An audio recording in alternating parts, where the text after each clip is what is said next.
Patel, and I'm an associate in the Employment Law Department at Adams and Adams. For those of you that have just joined us, I mentioned earlier on that Adams and Adams is spoiled for young talent who are passionate and hardworking. That's why we are trying to do things slightly different this year, in that we are giving an opportunity to our young, passionate and talented professionals to present at one of its flagship events. As also mentioned previously, we'll be using the Slido app to communicate. All questions for this session, can we please prefix it with CPL? We now have a duet by Moya Vaughan Williams and Thandeka Matlongo. But prior to giving the stage to them, I just want to mention something. How do you weigh up the value of human touch, language which is carefully deliberated and hard-won against the cold efficiencies of the machine age? This is not an abstract question. A net loss of 5 million jobs in advanced economies alone is predicted over the next few years, according to the Future Jobs Report. More broadly, the ever closer convergence between man and machine is putting today's policymakers into uncharted ethical territory. As the CEO of the World Economic Forum puts it, it is most pessimistic, dehumanized form, the fourth industrial revolution, may indeed have the potential to robotize humanity and thus to deprive us of our heart and soul. But as the complement to the best parts of human nature, creativity, empathy, and stewardship, it can also lift humanity into a new collective and moral consciousness based on a shared sense of destiny. With that being said, it is important to note that the second industrial revolution has yet to be fully experienced by 17% of the world, as nearly 1.3 billion people still lack access to electricity. We now have a duet, as I mentioned, between Moya Vaughan Williams and Thandeka Matlongo. They will be discussing the fourth industrial revolution and the impacts and effects that it has on the way we do business. Moya is an associate in the Commercial and General Litigation Department. Moya specializes in both contentious and non-contentious commercial and general litigation. Moya has acted for clients in both the public and private sectors. She has special interest in public law litigation and has assisted with litigation involving protecting the independence of various constitutional bodies. Moya has experience in advising clients in applications at the High Court, Supreme Court of Appeal, and Constitutional Court. Thandeka, on the other hand, is an associate at the firm's Employment Law Department. Thandeka specializes in general, individual, and collective employment law matters. She has acted for clients in both the public and private sectors in a variety of industries. Her experience includes advising clients on the management of discipline, retrenchment, and poor work performance procedures, as well as assisting in the prosecution of running of disciplinary inquiries, CCMA and bargaining council matters, and employment litigation in the South African Labour Court. Ladies and gentlemen, can we give a round of applause for Moya and Thandeka?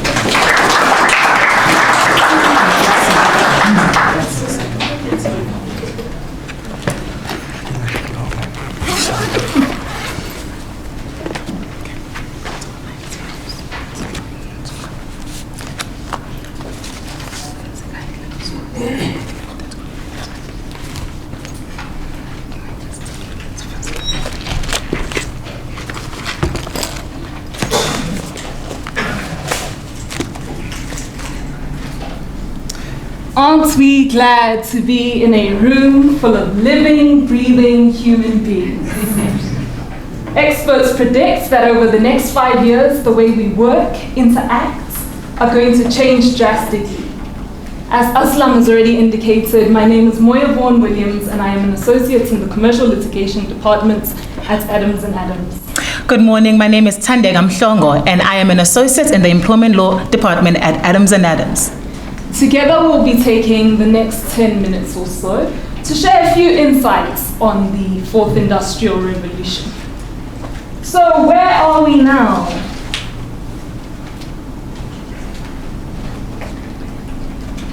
The fourth industrial revolution was coined by the founder and chairman of the World Economic Forum, Klaus Schwab, as meaning the fusion of technologies which is blurring the distinction between the biological, physical, and digital spheres. Simply, this is the integration of technology into our ordinary lives. And I'm sure many of you can relate to this.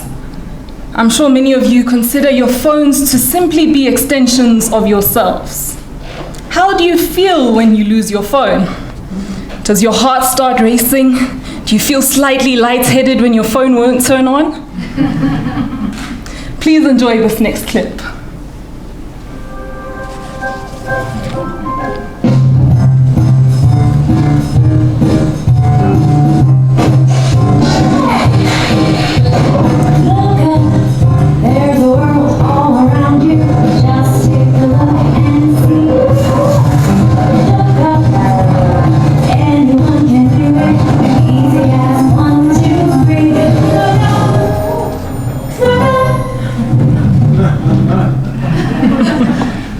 So I hope for the rest of the presentation, some of you will take some time to look up from your mobile devices. So let's think about how much the following technological devices have become part of our ordinary lives. Mobile phones, smart TVs, smart watches, the apps you use, the software and devices you use in your work environments. It is estimated that on average, people have 2.1 technological devices. 4IR, just by the way, when I refer to 4IR, I am referring to the Fourth Industrial Revolution. 4IR has not only brought about new capabilities for humans and machines, but it has also come with a whole new language. So, what is the hype about? 4IR has had a seismic impact on how humans interact with technology now and going into the future. There is an advantage to sometimes being slightly behind the rest of the world. You can see their mistakes and avoid them on your way forward. South Africa, and most of Africa, has largely missed out on the past 3 revolutions and have been spectators to the rest of the world. As William Gibson famously said, the future is already here, it's just not very evenly distributed. Technology has undoubtedly narrowed the distance, broken down borders, and has given Africa access to the world and the world access to Africa. Because of technology, we are seeing more and more international agreements and cross-border transactions. People can carry out business seamlessly with partners from across the world. You have access to experts at the click of a button. The field of international disputes resolution has grown tremendously in recent years, with a variety of legal forums emanating across the globe. Countries are still trying to work their heads around the tax implications surrounding these multinational companies, and in particular, the ability of companies to offer services to consumers across the world. The Fourth Industrial Revolution, however, presents access and opportunity to move from being spectators to actually being competitors. It has been deemed to be one of the most democratic and accessible revolutions. There are going to be major legislative developments over the next few years in the fields of information, data, and privacy.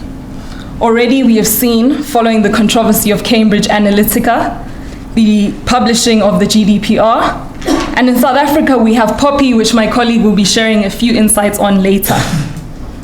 I believe we will see increased access to justice through increasing legal technology. People will be more able to fully realize their rights. And through more efficient systems and access to information, we will see the law being practiced at its very best. The important things that we need to think about in this moment are the choices. They're very important choices that need to be made now. It is leaders, governments, and all of you sitting in this room who will decide how humans will interact with technology in the future.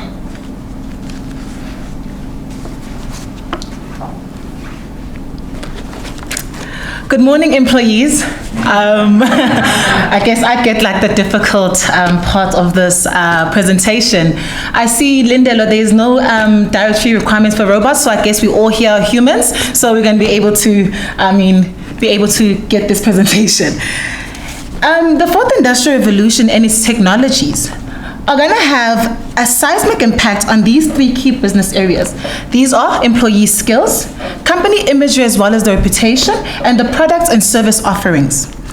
Like every other industrial revolution, the fourth industrial revolution is going to come with its own challenges as well as opportunities. Undoubtedly, the fourth industrial revolution, as I've mentioned, is going to have a large impact on the employees as well, and in the coming years, we're also going to see an increase in large-scale retrenchments. As we all know, the Labor Relations Act, which is our constitution, the Labor Constitution, actually provides for processes that employers must take once they contemplate retrenching employees, as on the basis of operational requirements. I see Aslam is nodding here. The drafters of the labor legislation were actually ahead of us when they were drafting this legislation. As you can see, Section 189A19, which is one of the provisions that provide for dismissals based on occupational requirements, already puts technology as one of the factors that our courts must consider when determining whether employees are being retrenched for a fair reason. Already, people are questioning the moral and ethical dimensions of this artificial intelligence and the fourth industrial revolution technology and how it's actually going to replace the human labor force. In the next coming years, experts predict that jobs which are classified under office and administrative, manufacturing and production are going to decline. And this is because these jobs can and will be automated. Now, these jobs are also occupied largely by females. So therefore, we're also going to see an increase in the gender inequality in the workplace. The fourth industrial revolution is also going to modify our traditional working structures. Employers are slowly going to move away from what we regard as permanent employment contracts, and we're going to see employers moving more to fixed-term contracts or project-based contracts, which we're already seeing in what we regard the gig economy. The fourth industrial revolution, however, also encourages employers to move into more flexible working hours as well as remote areas of work. So you no longer have to be in the same room as an employer or even in the same country in order for you to actually service or actually provide a product. So basically, we'll all be meeting up in the cyberspace in the next coming years. In the fourth industrial revolution, the trade unions are going to be having like a big job, because it's going to be very difficult for trade unions to actually mobilize the labor force in order to protect their labor rights in cyberspace. There'll be no place to meet. If we're all working in our own homes, how are they going to be able to sit on the table and actually negotiate our minimum wage, for example? So I guess that's an upside for employers, but for us employees, I'm just very interested to see what's going to happen in that regard. Now, guys, I cannot stress this more. I don't know how more I can stress this, actually. Employers, once we start contemplating dismissing employees on any of the occupational requirements, whether it's structural, whether it's technological, or other similar needs, as the Labor Relations Act states, please pick up the phone. Call an attorney before you take any further step, because you do not want to find yourself in the world of litigation. Now, as I previously said, the fourth industrial revolution introduces or has already introduced what we call the gig economy. Now, the gig economy is already characterized by tech applications. For example, the majority of us here have or actually use the Uber app. Now, Uber takes it from point A to point B. However, you don't actually know who this person is before you actually use the app. So it just introduces a new way of working. Now, although the gig economy has provided new opportunities for people to earn an extra income or actually to earn an income, it has blurred the lines on actually who is an employee. Now, as we all know, the Labor Relations Act actually defines who an employee is, but doesn't define who an employer is. Don't know why, so please don't ask me that question. However, in a nutshell, the Labor Relations Act actually says an employee is any person who works for another person or carries on the business of another person and receives remuneration from that person. Now, where it is unclear whether this person is actually an employee, the courts usually use what we call the dominant impression test, where they look at the relationship between the employer and employee, and they say the dominant impression is actually, i.e., you're either an independent contractor or you're actually an employee. Now, where there is now blurred lines, the Section 200A has actually now Section 200A has also created a rebuttable presumption which states that you are an employee if one of these factors can actually be proven, and that's basically substance of the relationship rather than the form in which the relationship is actually, described on. Now, in earlier 2018, the Labour Court actually overturned a ruling in the Uber world, where the Uber drivers actually who were deactivated from using the Uber app were actually stating that they were employees of Uber South Africa. Now, these drivers also relied on Section 200, we just mentioned previously, to actually prove that they were employees. However, it was clear from the facts that these services provided by Uber SA on behalf of Uber Netherlands, which is the head of Uber, was actually merely administrative, and Uber Netherlands actually was the one who was controlling this app, as well as the relationship between these drivers.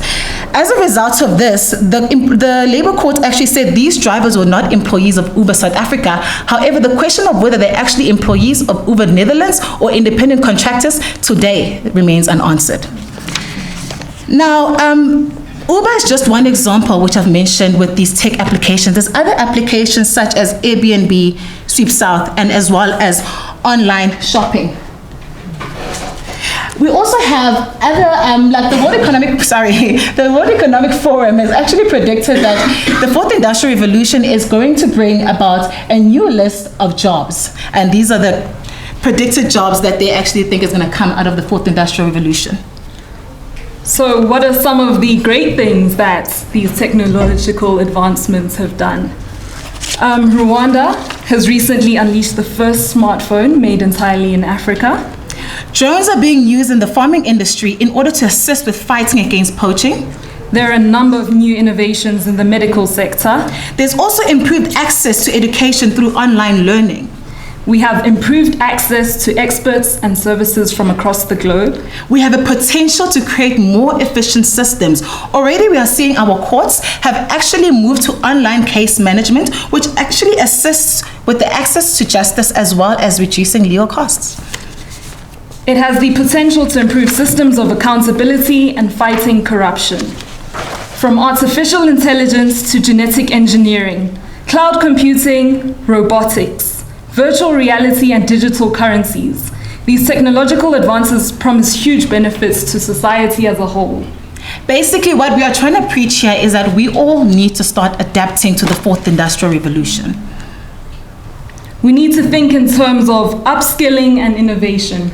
We need to invest in our skills as well as the labor force. We need to start thinking about the education that we're giving our children. The premium is rising for skills that cannot be replaced by robots. These are cognitive skills, critical thinking skills, and socio-behavioral skills. We need to make these decisions, and we need to make these decisions today. Basically, what I'm trying to preach is upskill. We do not want to be retrenched as employees. My name is Thandeka Mhlongo, and this is Moya Von Williams. Thank you for giving us your time for us to share our perspective on the fourth industrial revolution.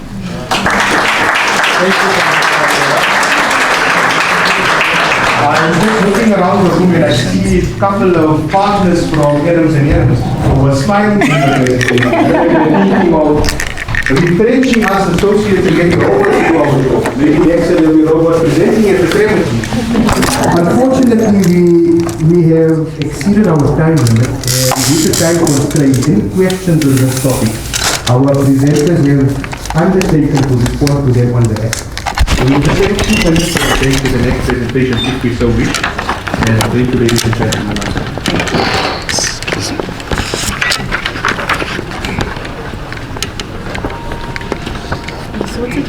Yeah, it's back in here.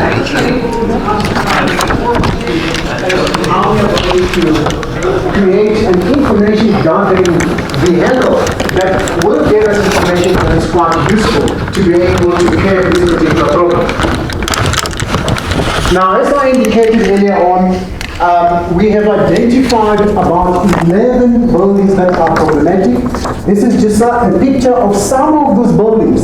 And some of you may have seen some of these buildings, and some of them are very close to the High Court in Johannesburg.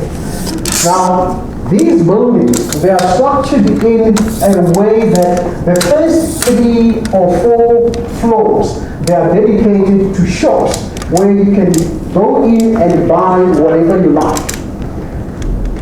On top of that, you will